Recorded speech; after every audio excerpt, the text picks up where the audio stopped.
저는 과거에 가족이라는 미명하에 저를 부려먹고 무시했던 누군가에게 당당히 한 방 먹였던 일이 있었습니다. 그 일에 대해 공유를 하고 싶어 이렇게 사연을 적어보게 되었네요. 저는 현재 결혼 18년 차이고요. 16살 큰딸 하나, 15살 아들 하나의 연년생 남매를 둔 엄마입니다. 저희 시댁에도 남편과 연년생인 시동생이 하나 있는데요. 그 시동생도 결혼을 했고 초등학생인 아들 하나를 키우고 살고 있습니다. 결론부터 말하자면 저는 그 시동생네와 인연을 완전히 끊었고 더 이상 상종도 하지 않습니다. 가족이라는 미명 아래 저를 부려먹고 무시했던 사람이 바로 시동생과 그의 아내인 동서였거든요. 저에게 어떤 일이 있었는지 그 사연에 대해 말해보려 합니다. 저는 남편과 멀리 떨어진 지역에서 장거리 연애를 했어요.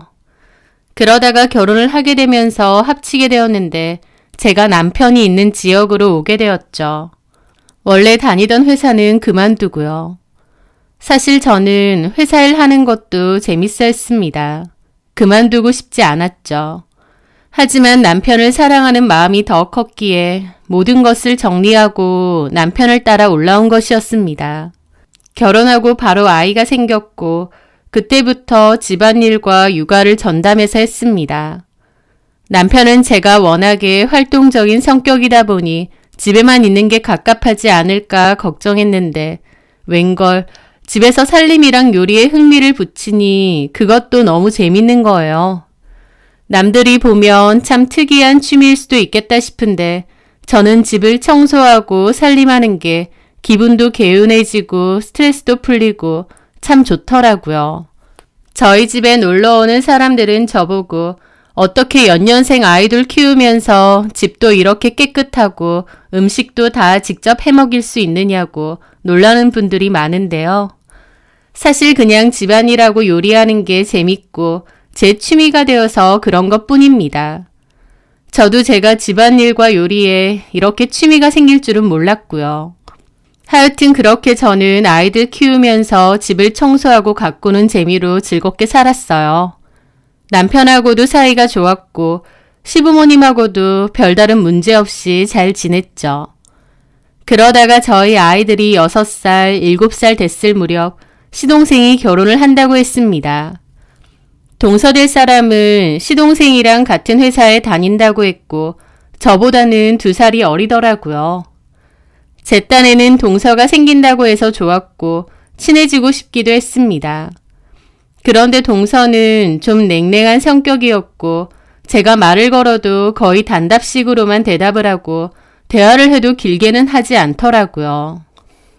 동서는 굳이 시댁 식구들과 가깝게 지낼 필요는 없다고 생각하는 주의 같았기에 저도 그런 부분은 이해하고 적당히 거리를 두고 지냈습니다. 동서는 결혼하고 얼마 지나지 않아 바로 아이를 가졌는데요. 가족들끼리 다 같이 모인 자리에서 임신 축하를 해주었습니다. 그런데 축하받는 동서는 표정이 마냥 좋지는 않더라고요. 그러더니 대뜸 자기는 애 가졌다고 회사를 그만두고 집에만 들어앉아 있고 싶지는 않다면서 아이만큼 자기 커리어도 너무 중요하다고 했습니다. 그 식사 자리에서 그 누구도 아이 가졌으니 일을 그만두라거나 하지도 않았는데 갑자기 저 얘기를 진지한 표정으로 하더라고요. 솔직히 저는 여자도 직업이 있어야 된다고 생각해요. 결혼하고 애 가졌다고 남편만 믿고 덜컥 일 그만두는 경우도 많고 그런 여자들 꼭 가정주부도 직업이다 그러는데 솔직히 저는 그 말도 이해가 안 돼요. 수입이 없는데 어떻게 그게 직업이 될 수 있겠어요. 저는 제 커리어도 너무 중요하기 때문에 애 때문에 회사 그만둘 생각은 없거든요. 저도 옆에서 그 얘기를 듣는데 솔직히 제 입장에선 그 말이 그렇게 듣기 좋은 건 아니었습니다. 제가 결혼하고 직장을 옮기면서 다니던 회사를 그만둔 상태였는데 꼭 저 들으라고 하는 말 같았거든요. 그리고 동서는 시부모님께 그러더라고요. 그래서 말인데 육아휴직을 1년 끝내고 나면 어머님 아버님이 애 좀 봐주실 수 있죠? 동서는 회사를 계속 다녀야 되니 아이를 봐달라 그 말을 하고 싶었던 것 같더라고요. 어머님은 육아휴직 써서 1년 직접 아이 보고 그 후에는 어린이집 보내면 안 되느냐고 했는데 동서는 그 말에 펄쩍 뛰었습니다. 어머님, 돌밖에 안 된 애를 어떻게 남의 손에 덜컥 맡겨요? 그건 아니죠. 왜 요즘 직장 다니는 엄마들 그렇게 많이 하드만. 저는 그런 거 싫어요. 돌진한 애 보면 완전 애기예요, 애기. 그런 애를 하루 종일 다른 사람이 보게 하고. 저는 그럴 거면 솔직히 애 안 낳고 싶어요. 동서는 기본적으로 말투 자체가 직설적이고 워딩도 센 편이었습니다. 자기가 원하는 바는 엄청 직설적으로 쏘아붙이듯 얘기를 잘하더라고요. 어쨌든 동서는 어머님에게 애를 봐달라고 했고 어머님도 일단은 알겠다고 하셨습니다. 그 후 시간이 흘러 동서는 아이를 출산했고 1년간 육아휴직을 쓰고 육아를 한다고 하더라고요. 그런데 동서와 시동생은 그 1년간 정말 자주 싸우고 사이도 많이 안 좋아졌습니다. 왜냐면 태어난 시조카인 유성이가 잠을 극도로 안 자고 너무너무 예민했거든요. 몇 번 애 대신 봐주러 간 어머님도 학을 뗄 정도였죠. 원래 1년까지는 아기들이 낮잠을 많이 자잖아요. 그런데 유성이는 유난히 낮잠을 거의 안 자고 밤잠도 잘 못 잤습니다. 엄청 예민한 기질인데다 등 센서도 예민해서 내려놓기만 해도 몇 시간이고 안아달라고 우는 것도 다반사였어요. 저는 사실 제 아이들이 둘 다 좀 무던한 편이고 잠도 잘 자서 그렇게 힘든 걸 모르고 키웠는데 시동생네를 지켜보면서 아이가 잠을 잘 못 자면 부모가 엄청 힘들구나 라는 것을 깨달았습니다. 아이가 못 자니 시동생과 동서도 못 자고 그러다 보니 그 둘도 예민해지고 날카로워지고 싸움이 잦다고 했죠. 하여튼 그렇게 싸우다가 1년이 흐르고 동서는 다시 회사에 복직을 하기로 했습니다. 그리고 그때부터 어머님이 유성이를 봐주시기로 했는데 어머님도 그 전부터 걱정이 이만저만이 아니셨습니다.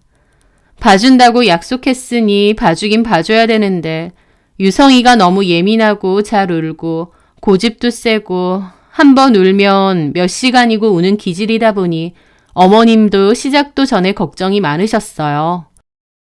하지만 해주신다고 했으니 어쩔 수 없이 아이를 돌보셨는데 정말 많이 힘들어 하셨습니다.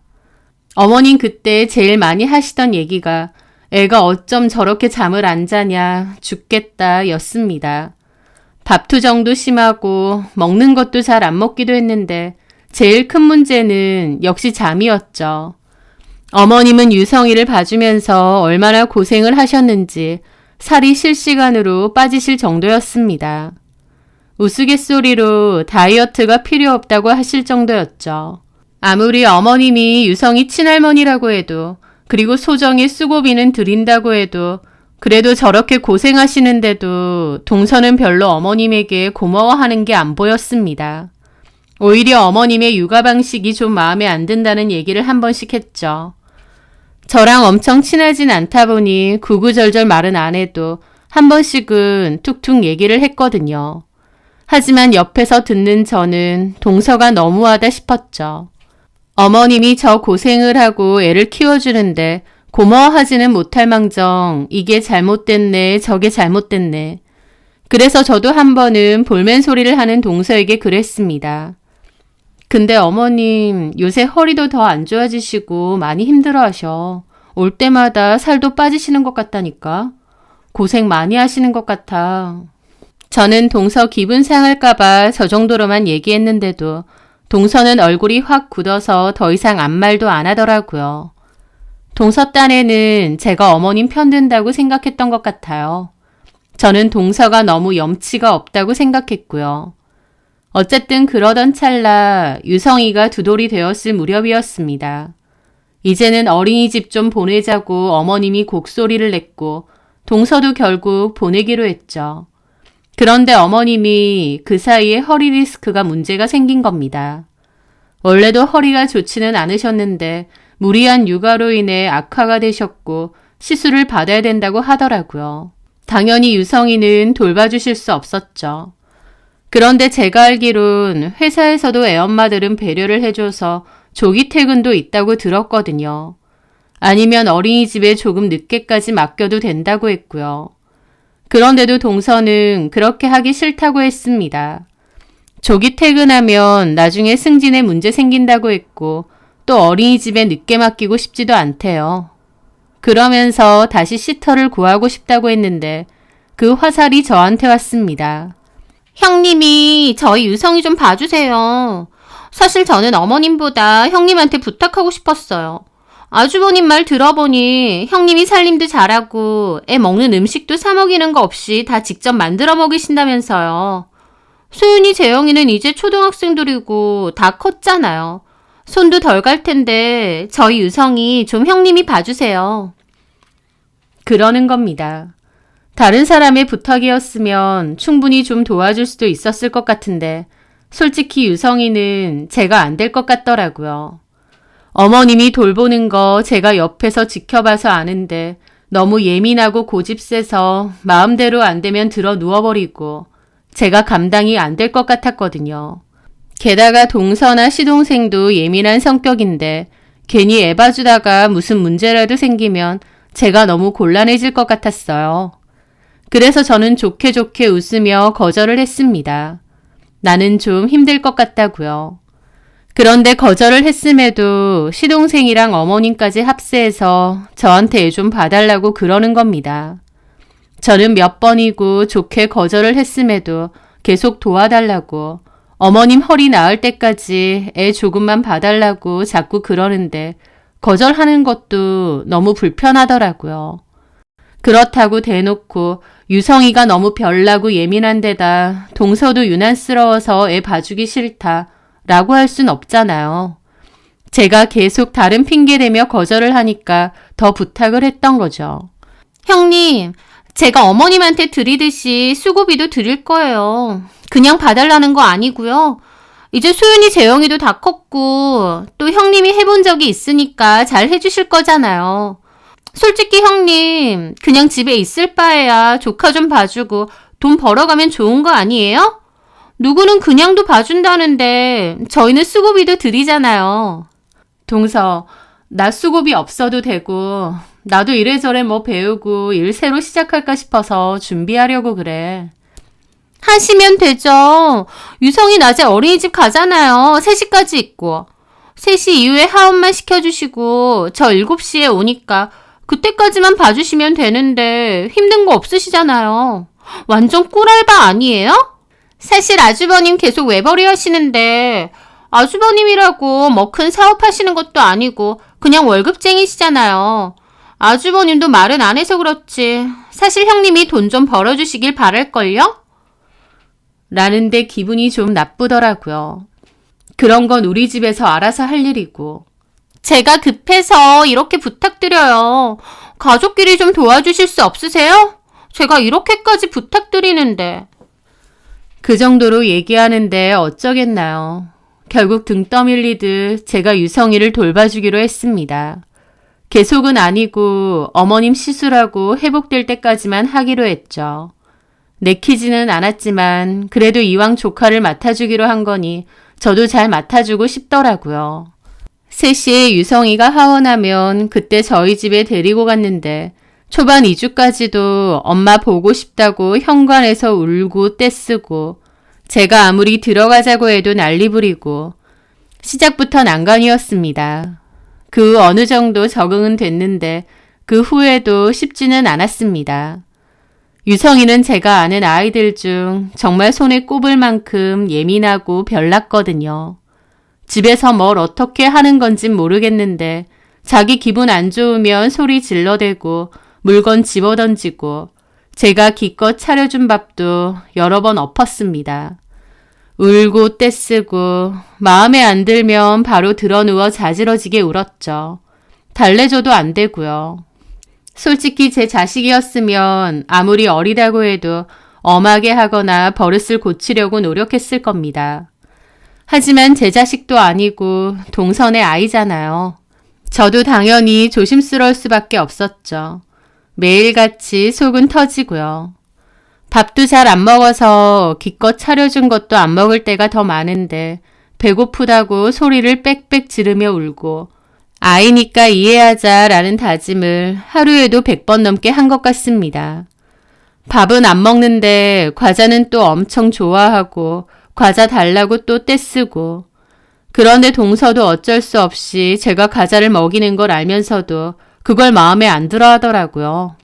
직접적으로 저에게 말은 안 하지만 마음에 안 들어 하는 게 다 보일 정도였습니다. 밥은 죽어라고 안 먹고 간식 달라고 난리치는 버릇은 누가 들였는데 말이죠. 저만 너무 힘들더라고요. 게다가 저한테 맡기는 게 자기들은 편한지 아예 늦게 오는 일도 다반사였습니다. 애 맡겨놨으면 회식이나 개인적인 약속은 적당히 취소하고 와야 되는 거 아닌가요? 회식이며 개인적인 약속 때문에 늦는다는 소리를 툭 하면 하는데 저도 너무 스트레스를 받았죠. 한 번은 친정 식구들과 식사하기로 했다고 이날은 퇴근하고 바로 와야 된다고 몇 번이나 말했는데 갑자기 야근을 해야 된다며 유성이 좀 데리고 가달라고 하는 거예요. 남편도 화가 나서 따지려는 거 제가 그냥 알았다고 하고 유성이도 데리고 갔는데 식당에서 난리치고 뛰어다니려고 하고 말리니까 바닥에 드러눕고 다른 손님들한테도 친정 식구들한테도 미안하고 딱 죽겠더라고요. 음식이 코로 들어가는지 입에도 들어가는지 모른 채 거의 흡입하다시피 먹고 나왔어요. 그런데도 동서는 고맙다는 소리 하나 없이 회사 일 힘드네, 남의 돈 벌어먹는 게 너무 힘드네 어쩌네, 지 한탄만 하고 갔죠. 그러다가 그 일이 있었습니다. 유성이가 장난감을 자꾸 집어 던졌고 제가 그렇게 하지 말라고 아랫집 시끄럽고 바닥도 긁힌다고 얘기를 했습니다. 하지만 유성이는 제 눈을 피해서 또 집어 던지고 있는 겁니다. 결국 저희 딸이 가서 유성이에게 집어 던지지 말라고 뭐라고 했는데 유성이가 저희 딸한테 그 장난감을 집어 던진 거죠. 저는 주방에서 저녁밥을 준비하다가 딸이 악하는 소리가 들려서 달려가 보니 딸이 눈을 감싸쥐고 엉엉 우는 겁니다. 너무 놀라서 봤더니 눈이 시뻘겋게 충혈이 되어 있고 제대로 뜨지도 못하더라고요. 눈을 맞았다면서요. 저는 식겁해서 남편에게 전화해서 당장 오라고 했고 그 길로 아이를 데리고 병원으로 달려갔습니다. 병원에 가보니 눈에 정통으로 맞긴 했지만 다행히 각막 쪽은 치지 않았다고 했죠. 눈 기능에는 문제가 없다고 해서 가슴을 쓸어내림과 동시에 너무 화가 나더라고요. 저는 남편에게 더 이상 시조카 못 봐준다고 했고 당장 시동생에게 말하라고 했습니다. 저는 동서에게 말한다고 했고요. 남편도 그동안 제가 많이 참아온 걸 알았기에 알겠다고, 그동안 제가 너무 고생했다고, 이제는 그만 봐주자고 하더라고요. 저는 동서에게 전화해서 이제 유성이 못 봐줄 것 같다고 했는데 동서가 형님, 저도 얘기 들었어요. 유성이가 장난치다가 소윤이가 좀 다쳤다고. 근데 애들끼리 놀다가 다치기도 하잖아요. 형님 기분 나쁘신 건 알겠는데요. 그거 가지고 갑자기 애 못 봐주신다고 그러면 저는 어떡해요. 동서, 내가 여태까지 많이 참았는데 이제 안 되겠어. 나 유성이 보는 거 너무 힘들어. 그 어린이집 원장님하고 얘기해보니까 6시며 7시까지 남아있는 애들도 꽤 된다는데 차라리 어린이집에 연장반으로 맡겨. 무슨 연장반이에요. 그런가 하면 어린이집 선생님들이 퍽이나 애들 갈 때까지 잘 봐주는 줄 아세요? 애들 TV나 안 틀어주면 다행이게요. TV 좀 틀어주면 어때서? 집에서 다 보는데. 선생님들은 사람 아니야? 어쨌든 믿을 만한 어린이집이고. 형님, 그러지 마시고요. 유성이가 실수한 건 맞는데 그거 기분 나쁘시다고 애 못 봐준다고 하시면 전 어떡해요. 형님도 애를 둘이나 키워봤으니까 이런 자잘한 사고 많은 거 아시잖아요. 저는 속이 끓더라고요. 아니 동서, 당사자인 내가 더 이상 못 봐주겠다는데 왜 그래? 내가 못 보겠다고. 솔직히 말해? 뭘요? 유성이 보는 거 너무 힘들어서 그래 내가. 오늘 소윤이 일도 그렇지만 나 그동안 못하겠다고 몇 번이나 말하려고 하다가 참은 거야. 그 말에 동서는 몹시 기분 나빠했죠. 아니 우리 유성이가 뭘 어쨌다고요? 동서도 알 거 아니야. 유성이 솔직히 좀 별난 편이고 훈육도 안 되잖아. 내 자식이었으면 따끔하게 혼을 내도 12번은 더 냈어. 조카니까 나도 그렇게는 할 수 없었지만 집에서 기본적인 예절 교육 같은 건 아예 안 해? 아무리 어려도 그런 거 다 해야 되는 거야. 형님, 말씀이 좀 지나치시네요. 오늘 일도 솔직히 애들끼리 놀다가 다친 거고 제가 그러면 집에서 애 교육도 안 시킨다 그 말이세요? 내 보기엔 그래. 형님 여태까지 그런 마음으로 저희 유성이 돌봐주신 거예요? 뭐라고? 진짜 너무하시네요.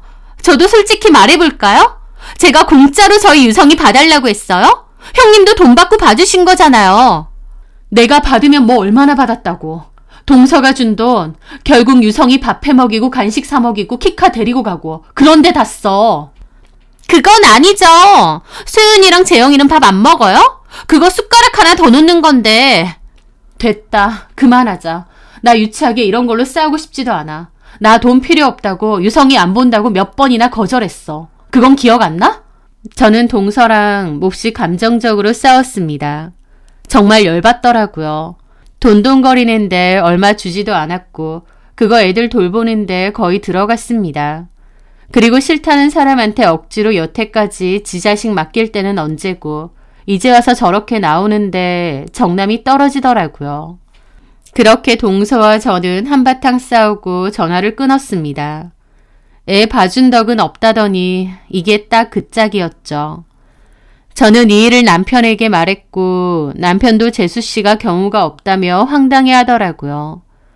시동생도 나서서 저희 남편에게 형수님이 갑자기 애 못 본다고 하면 우린 어쩌냐고 징징거린 모양인데 저희 남편도 너희 애는 너희가 알아서 하라고 딱 잘라 거절을 했습니다. 그러면서 남편과 시동생도 사이가 좀 안 좋아졌죠. 결국 시동생과 동서는 다른 시터를 구해야 되니 이번 달까지만 부탁한다고 하더라고요. 기간으로 치면 10일 정도가 남아 있었죠. 그것도 싫지만 솔직히 여태까지 봐줬는데 10일 더 못 봐주겠나 싶어서 알겠다고 했습니다. 그런데 지금 생각해보면 그때 제가 그걸 안 해줬어야 했습니다. 제 딴에는 제가 갑자기 못하겠다고 한 거다 보니 자기들도 곤란하겠지 싶어서 10일만 더 봐줘야겠다 했는데 그 10일 사이에 일이 터졌거든요. 여느 때처럼 유성이를 하원시키고 데리고 왔는데 유성이가 자꾸 놀이터에서 놀겠다고 하는 겁니다. 저는 이제 누나랑 형 올 때 됐으니까 들어가서 간식 먹자고 했는데 유성이가 그냥 놀이터로 냅다 달려가더라고요. 저는 한숨을 쉬며 그래 며칠만 참자 생각하고 놀이터로 갔습니다. 유성이는 겁도 없이 아무데나 잘 올라갔기 때문에 아슬아슬 겁날 때가 많았어요. 제가 이런 데는 가지 말라고 몇 번이나 말해도 제 눈치를 슬쩍 보고는 그냥 가버릴 때도 많았죠. 그런데 그날도 제가 덩치가 큰 초등학생들이 위험하게 놀고 있길래 유성이에게 저쪽으론 가지 말라고 했습니다. 놀아도 이쪽 부근에서 놀아라고요. 유성이는 웬일로 알겠다고 했죠. 그렇게 유성이 노는 걸 지켜보다가 친정엄마에게서 전화가 왔고 잠깐 통화를 했습니다. 그런데 그 사이에 으앙 하고 찢어질 듯이 우는 소리가 들리는 겁니다. 그 소리가 들리는데 심장이 덜컹 하더라고요. 돌아보니 유성이가 제가 가지 말라고 한 곳으로 가서 놀다가 미끄럼틀에서 떨어진 것 같았죠. 저는 기함하며 달려갔는데 팔이 아프다고 엉엉 우는 겁니다. 팔 쪽으로 떨어진 것 같았죠. 움직이지도 못할 정도로 아파하기에 급하게 일단 119에 신고를 했습니다. 그렇게 급히 병원에 갔고 저는 남편과 동서에게도 전화를 걸었죠. 엑스레이를 찍은 뒤 응급처치를 하는데 한눈 팔았던 게 너무 미안하기도 하고 혹시 큰 문제가 생기진 않을까 걱정이 되더라고요. 병원으로 남편이 먼저 왔고 그 후에 시동생과 동서도 같이 왔습니다. 동서는 저를 죽일 듯이 노려보더라고요. 저는 애를 제대로 못 본 거니 죄인 같은 기분이었죠. 저는 시동생과 동서에게 미안하다고 몇 번이고 사과를 했습니다. 잠깐 통화를 좀 하려고 보는데 그런 일이 있었다고 정말 미안하다고요. 그런데 동서가 형님, 저희 유성이 싫다고 일부러 이러신 건 아니죠? 그러는 겁니다. 그 말에 저도 너무 벙찌고 남편도 인상을 확 썼죠. 뭔 소리 하는 거예요, 재수씨? 전에 통화할 때 보니까 저희 유성이에 대해서 감정이 상당히 안 좋던데. 동서, 무슨 말을 그렇게 해. 내가 오늘 부주의한 건 정말 미안한데 내가 뭐 일부러 이랬겠어? 아니, 지금 저한테 따지시는 거예요? 유성이 다치게 해놓고? 진짜 적반하장이네. 애가 놀이터에서 놀고 있는데 애는 안 보고 도대체 뭐 하신 거예요? 아니, 가지 말라는 데를 갔다는데. 그걸 어떻게 알아요? 또 유성이 잘못이라 그거예요? 일단 당신도 진정하고. 뭔 진정! 내 새끼가 저렇게 다쳤는데 내가 눈이 안 돌아? 애 하나 똑바로 못 보고 뭐 하는 거야, 진짜! 그 말에 저도 입이 뜨악했습니다. 남편도 화가 머리끝까지 났죠. 뭐라고요? 지금 말 다 했어요? 그럼 직접 보지! 이번 달까지만 봐달라고 했잖아요. 형님이 못 보겠다 어쩐다 난리쳐서. 안 그래도 시터 구하고 있었다고요. 나 참. 유성이한테 무슨 문제라도 생겨봐. 나 진짜 가만 안 있어. 그렇게 동서는 씩씩거리더라고요. 저는 너무 속상하면서도 정말 애한테 행여나 무슨 문제가 생기는 건 아닐까 걱정도 됐습니다. 의사는 잠시 후에 와서 그렇게 얘기를 하더라고요. 넘어지면서 팔꿈치 쪽도 부딪혔다. 그런데 팔꿈치 쪽은 성장판이 있기 때문에 잘못되면 팔이 안 자라는 문제가 있을 수도 있다. 엑스레이 상으로 큰 문제까지는 안 보이지만 일단 깁스를 하고 지켜봐야 될 것 같다라고요. 그런데 그 말에 동서는 눈이 돌았죠. 팔이 안 자라요? 아니, 어머님, 당장 그렇다는 게 아니라 일단은 깁스를 하고 좀 지켜봐야 된다는. 그런데 동서가 갑자기 저한테 형님, 어떻게 할 거예요? 책임질 수 있어요? 하면서 아주 작정한 듯이 난리를 치는 겁니다. 미안해, 동서. 근데 일단은 지켜봐야 된다고 하니까. 나 진짜 열받네. 애 성장판에 문제 생기면 어쩔 거냐고. 근데 지금 이 태도 봐. 이게 잘못했다는 태도야? 미안하다고 몇 번이나 사과했잖아. 의사 선생님도 일단은 지켜보자고 하시고. 나는 형님의 이 태도가 어이가 없어요. 진짜 미안한 거 맞아요? 그럼 나더러 어쩌라는 거야. 무릎이라도 꿇으세요. 뭐라고? 저는 잘못 들은 줄 알았습니다. 남편도 화가 났죠. 듣자 하니까. 재수씨 미쳤어요? 무릎을 꿇어? 야, 이성미, 네 와이프 제정신이야? 형이야말로 말을 왜 그따위로 해? 이 사람 열받는 거 당연한 거지. 뭐야? 아주 그냥 똑같네, 부부끼리.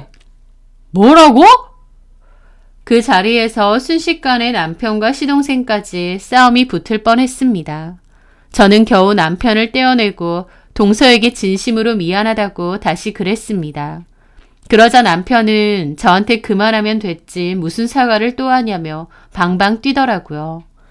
동서가 무릎 꿇고 사과하라고 거품 물고 남편과 시동생이 멱살잡이까지 하려 하는데 제가 거기서 뭘 어쩌겠나요. 그렇게 일단락이 되었고 그 후 유성이는 치료를 계속 받았는데 다행히 성장판에는 문제가 없고 깁스만 잘하면 괜찮다고 했습니다. 저희 측에서 병원비랑 위로비까지 다 전해주었고 마무리되었죠.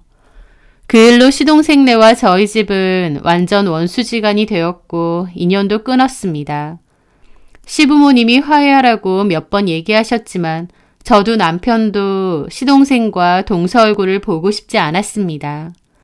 애가 다친 건 가슴 아프고 저도 미안하지만 어쨌든 지혜 봐주려다가 불의로 일어난 일인데 저한테 무릎까지 꿇으라면서 사과 받아야겠다고 악지르는 그 모습이 잊혀지지가 않더라고요. 그 일은 더 이상 거론은 안 했지만 제 마음속 상처로 남았죠. 하여튼 그 후로 아예 왕래 없이 인연 끊고 살았습니다. 저는 그 후 다시 일상생활로 돌아와 아이들 돌보며 지내다가 뒤늦게 지인의 추천으로 살림과 아이들 음식 관련 쿠킹 영상을 인스타와 유튜브에 올리기 시작했습니다. 처음에는 취미 같은 느낌도 있었는데 하다 보니 재밌기도 하고 점차 보는 사람도 많이 늘어갔죠. 팔로워가 늘어가면서 협찬이나 협업 제안도 많이 들어오게 되었고 저는 물 들어올 때 노젓자는 마음으로 더욱 열심히 하게 되었습니다. 나중에는 SNS로 제가 벌어들이는 수익이 남편이 받는 월급보다도 훨씬 많아질 정도였죠. 저는 이 일을 발판 삼아 생활용품 관련 쇼핑 사이트도 오픈을 하게 되었습니다. 처음 해보는 사업이지만 정말 잘하고 싶었고 열심히 했죠. 그 일로 돈도 많이 벌었고 여러 기회도 많이 생겨났습니다. 그렇게 6, 7년 정도가 지났고 한 번씩 시동생네 소식을 들었습니다. 제가 듣고 싶지 않아도 시부모님이 한 번씩 얘기를 하셨거든요. 시부모님은 시동생네 얘기만 하면 한숨부터 쉬시고 얘기를 하시더라고요. 한 번은 초등학생인 유성이가 폭력성이 심해서 학교에서도 문제가 많은 모양이었습니다. 친구 얼굴을 쳐서 안경을 부러뜨린 적도 있고 자기 기분 나쁘면 소리 지르고 수업 방해를 해대는 통에 결국 전학 조치까지 당했다고 하더라고요. 그런데 전학 간 학교에서도 또 문제를 일으킨다고 했습니다. 유성이의 그 별난 행동들이 어렸을 때만 있었던 게 아니라 크면서도 점차 더 심해졌던 겁니다. 게다가 시동생과 동서 사이도 몹시 안 좋고 이혼 얘기도 오갈 정도로 자주 싸운다고 하더라고요. 왜냐면 동서가 갑자기 무슨 바람인지 잘 다니던 회사를 그만두고 개인 사업을 한다고 했답니다. 어머님 말로는 제가 개인 사업해서 잘 되는 거 보고 배 아파서 둘째도 사업한답시고 회사를 그만둔 것 같다고 그러시더라고요. 하여튼 동서도 회사 그만두고 사업을 한다고 했고 저처럼 SNS 키운다고 돈도 많이 들였답니다. 그리고 엄청 전투적으로 공군이 뭐니 한다고 했던 것 같아요. 그런데 동서가 공구를 했던 물품 중 법에 저촉되는 문제가 있었다고 했습니다. 화장품을 대리 판매했는데 그 화장품에 법적인 문제가 커서 대리 판매를 한 동서에게도 문제가 생겼다고 하더라고요. 피해자도 여럿 있고요. 하여튼 그 문제가 커서 법적으로 소송까지 당했고 결국 합의금으로 여러 피해자들에게 큰 돈을 물어주었다고 했습니다. 그 일로 인해 원래 안 좋던 동서와 시동생 사이가 더 안 좋아졌다고 하더라고요. 애초에 시동생은 사업이고 뭐고 하지 말라고 말렸는데 동서가 잘할 수 있다고 억지로 밀어붙인 거라고 했습니다. 그런데 결국 이렇게 되니 시동생과 동서는 허구한 날 사내 못 사내 한다는 거죠. 그리고 동서가 힘들게 키웠던 SNS에도 큰 치명타를 입은 것 같았습니다. 합의금도 합의금인데 일단 이미지가 너무 안 좋아졌죠. 누가 그런 데서 다시 공구를 진행하고 물건을 사려 하겠나요? 저는 어머님에게 그 얘기를 전부 전해 들었습니다. 어머님은 아휴 숭어가 뛰면 망둥어도 뛴다더니 너 하는 거 보고 부러웠던지 갑자기 잘 다니던 회사 때려치고 사업이니 뭐니 내가 그때부터 알아봤다. 유성이는 학교에서 사고치고 다닌다고 그러는데 차라리 사업이고 뭐고 하지 말고 애나 똑바로 좀 보지. 지 새끼면서 지들이 더 안 보려고 그래. 나중에 어쩌려고 저러는 건지 내가 보다 보면 속이 터진다 아주. 그래서 그 합의금은 다 물어줬대요. 그러고 빚이 엄청 생겼댄다. 그러니 내가 속이 안 터지니? 왜 쓸데없이 일을 벌여. 그냥 회사나 잘 다니던지 그만두고 싶으면 그만두고 유성이나 잘 보던지. 내가 이런 말까지 하고 싶진 않은데 둘째 며느리 정말 잘못 얻었어. 성격이 착하기를 하나. 아휴. 어머님은 속 터져 하시더라고요. 저는 별로 시동생네 일은 궁금하지도 않고 관심도 없었지만 시댁에 가면 어머님이 꼭 한 번씩 얘기를 해주셔서 저는 그냥 네네 하고 들었습니다. 자기는 커리어가 너무 중요하고 포기 못한다면서 애는 남의 손에 다 맡겨놓고도 절대 못 그만둔다고 했던 회사인데 무슨 생각인지 덜컥 그만두고 사업까지. 게다가 그마저도 잘못돼서 빚까지 졌다뇨. 참 동선에도 어지간하구나 싶더라고요. 하지만 나랑은 상관없다 생각했는데 얼마 뒤였습니다. 어머님이 잠깐 집에 들르라고 하신 일이 있어서 갔는데요. 뜬금없이 거기에 동서가 있는 거예요. 그 사건 이후로 얼굴 안 보고 산 지 6, 7년 만의 일이었죠. 저는 별로 동서 얼굴 보고 싶지도 않았는데 어머님은 왜 이런 자리를 마련하신 걸까 기분이 확 상하더라고요. 그런데 동서는 그때와는 180도 다른 얼굴로 막 실실 웃으면서 형님 오셨어요 그러면서 친한 척 하는 겁니다. 제가 아는 동서는 절대 이럴 성격이 아닌데 말이죠. 저는 일부러 동서 쪽은 얼굴도 안 쳐다보고 어머님께 여쭤봤습니다. 무슨 일이세요, 어머니? 둘째가 너한테 꼭 사과할 게 있다고 한 번만 불러달라고 계속 부탁을 하는 거야. 내가 둘째한테 너네 일은 너네가 알아서 해야지 왜 나한테 그러냐고 하는데도 자리만 한번 마련해달라고 하도 부탁을 하길래. 그러자 옆에서 동서가 제가 어머님께 부탁 좀 드렸어요, 형님. 저 그때 일 사과도 좀 드리고 제가 그때 너무했던 것 같아요. 저도 유성이 팔 잘못될 수도 있다고 하니까 속상해서 그렇게 한 거긴 해도 제가 말이 너무 지나쳤어요. 라는데 너무 어처구니가 없는 겁니다.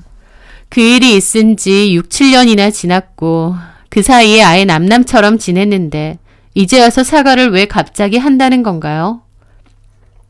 지금 갑자기 사과하겠다고 나를 부른 거야?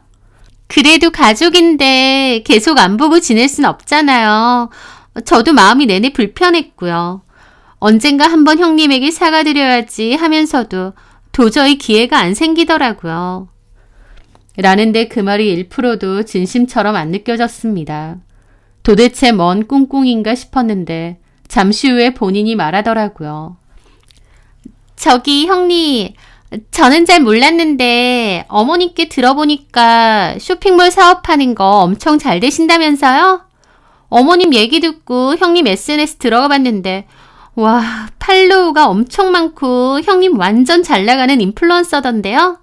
형님 진짜 멋지세요. 라면서 억지로 아부를 떨어대는 겁니다. 어머님 통해서 제가 예전부터 SNS 했었고 쇼핑몰 사업한 지도 꽤 됐다는 거 들었으면서 본인도 거기에 자극받아서 회사 퇴사하고 사업 시작한 거면서 무슨 최근에 안 것 마냥 시침이 떼는 게 가증스럽더라고요. 어머님께 들으셨죠? 제 얘기. 저도 형님처럼 좀 해보려고 하다가 물건 잘못 팔아서 소송당했어요. 저 진짜 무슨 삼재인지 안 좋은 일이 너무 많아서 너무 힘들고 죽을 것 같아요. 형님한테 마음 못되게 쓰다가 벌 받는 건지. 그러길래 저는 속으로 작작 좀 해라 싶더라고요. 동서, 나한테 무슨 말이 하고 싶어서 그래? 형님, 사업 잘 된다고 어머님 말로는 돈을 엄청 버신다고 하던데. 그래서? 저 염치 없긴 한데 돈 조금만 빌려주시면 안 될까요?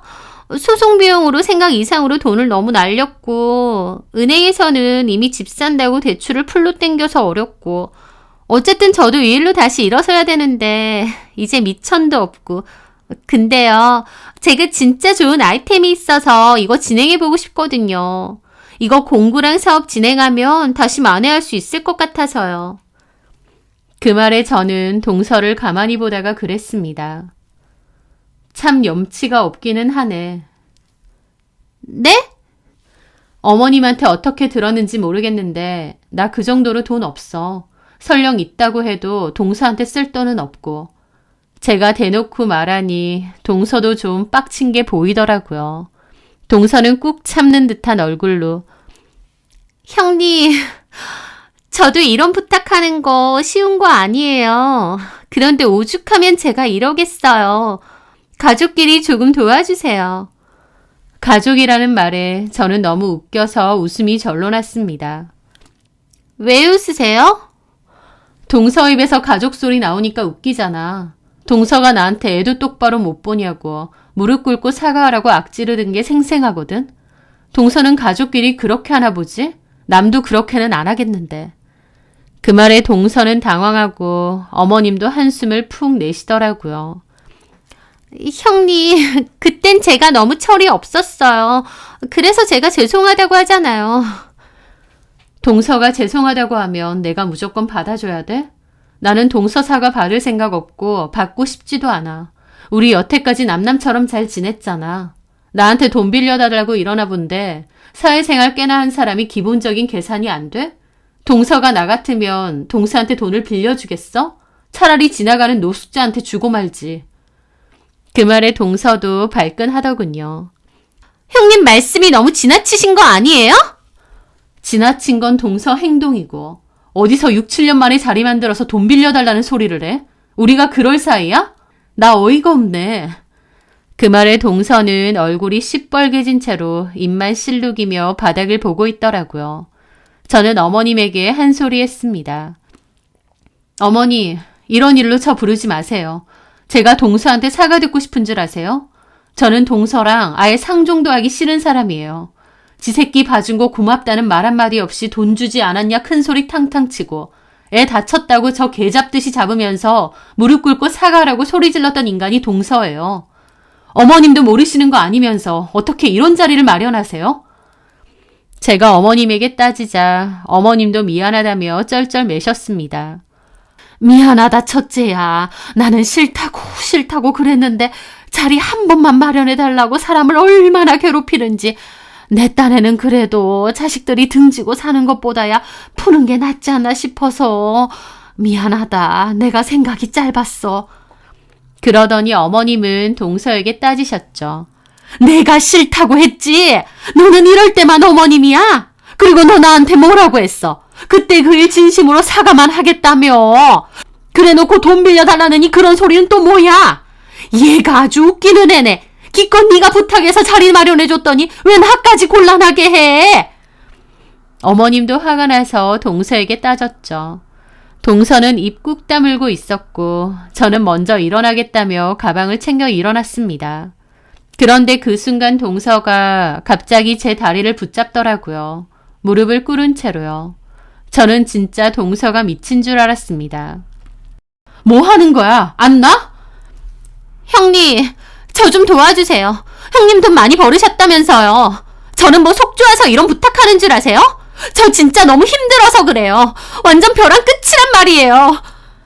내 말 뭘로 들었어? 아니면 내가 뭐라고 하든지 말든지 다 개무시하는 거야? 그러면 돈은 됐고요. 저랑 라방 합방 한 번만 해주세요. 뭐라고? 라방 합방은 라이브 방송을 같이 하자는 얘기였습니다. 한마디로 지 SNS를 홍보하는데 저를 이용하겠다는 거죠. 형님 팬도 많고 팔로워도 많잖아요. 저 동서라고 소개해주고 라방 한 번만 같이 해주시면 안 돼요?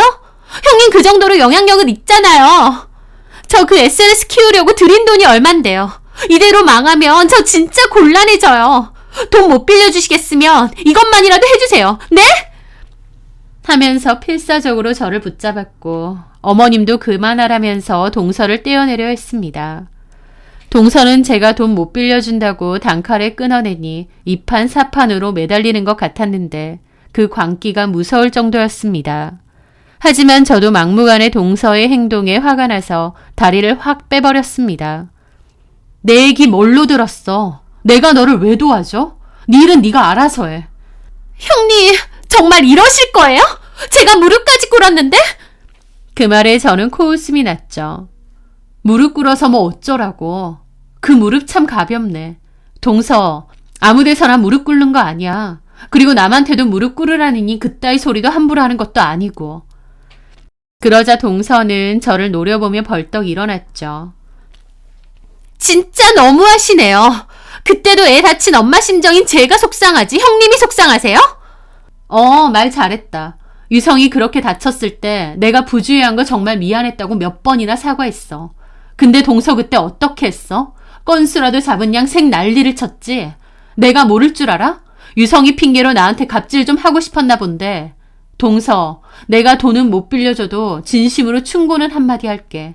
인생 그따위로 살지 마. 그때 그 지랄만 안 떨었으면 어쩌면 내가 동서 도와줬겠지. 라방? 설령 내가 손해본다고 하더라도 그것도 해줬을 거야. 동서가 또 가족이니 어쩌니 하면 나는 그 말에 또 마음 약해져서 해줬을 테니까. 근데 네가 나한테 무릎을 꿇으라느니 어쩌니 지랄 떨었을 때 너랑 나랑은 가족 끝났어. 여태까지 남남으로 살아왔으면서 이제 와서 부탁. 동서는 정말 생각하는 게 남다르다. 나는 죽었다 깨나도 동서 이해 못하겠어. 여태까지 남남으로 지낸 것처럼 앞으로도 그러자고. 이런 어이없는 부탁 따위 하지 말고. 그리고 저는 어머님에게도 말했습니다. 어머님도 실망이에요. 제가 동서 얼굴 보고 싶어 한다고 생각하세요? 한 번만 더 이런 일로 저 속이고 부르시면 저 어머님 얼굴도 안 볼 거예요. 아유, 큰애야, 내가 잘못했다. 저는 그렇게 그곳을 나와버렸습니다. 뒤에서 동서가 분했는지 울고불고 하고 어머님도 그만 좀 하라고 소리 지르는 게 들리더라고요. 그 후 동서는 손해만 잔뜩 보고 사업을 접었다고 했습니다. 그리고 동서와 시동생은 엄청 싸우다가 결국 이혼 준비를 한다고 들었어요. 그런데 둘 다 이혼 마음은 있지만 양육권 문제로 다툰다고 했습니다. 그런데 골 때리는 게 서로 유성이를 안 데리고 가려고 양육권 다툼을 한다는 거예요. 보통은 부부끼리 아이 데리고 가려고 피 터지게 싸운다는데 시동생네는 서로 안 데리고 가려고 한다는 거죠. 유성이가 워낙 별나고 사고치고 감당이 안 되니까 둘 다 서로 키워라 그러고 있답니다. 진짜 너무 황당하면서 너무나도 시동생과 동서다운 행동이구나 싶더라고요. 지 새끼 스스로 키우기 싫어서 다투기까지 하면서 다른 사람이 애 돌봐주다가 생긴 문제로는 핏대 세우면서 위아래도 없이 굴던 게 떠올랐거든요. 유성이 하는 행동이 딱 지네 엄마 아빠 판박이던데 서로 탓하면서 너 때문이네 하는 것도 웃기고요. 본인들의 잘못이나 실수는 두루뭉술 넘어가면서 다른 사람의 잘못은 쥐잡듯이 잡았던 어이없는 시동생네 부부. 정반대로 본인들에겐 엄격하게 다른 사람들에겐 너그럽게 살았더라면 힘들어졌을 때 모든 사람들이 다 외면하고 방관하진 않았겠죠. 결국 본인들이 그렇게 살아왔고 이게 그 결과가 아니겠나요? 이혼해도 딱히 시동생도 보고 살 생각 없습니다. 시동생도 똑같은 인간이거든요. 이혼을 어떻게 하든 재혼을 하든 남 일이니까 신경 끄고 살려고 합니다. 저는 제 일, 제 가정, 제 아이들이나 신경 쓰며 지금처럼 열심히 살려고 해요. 그리고 마음가짐 착하게 쓰는 게 얼마나 중요한지 다시 한번 생각하게 되네요. 제 사연 들어주셔서 감사합니다.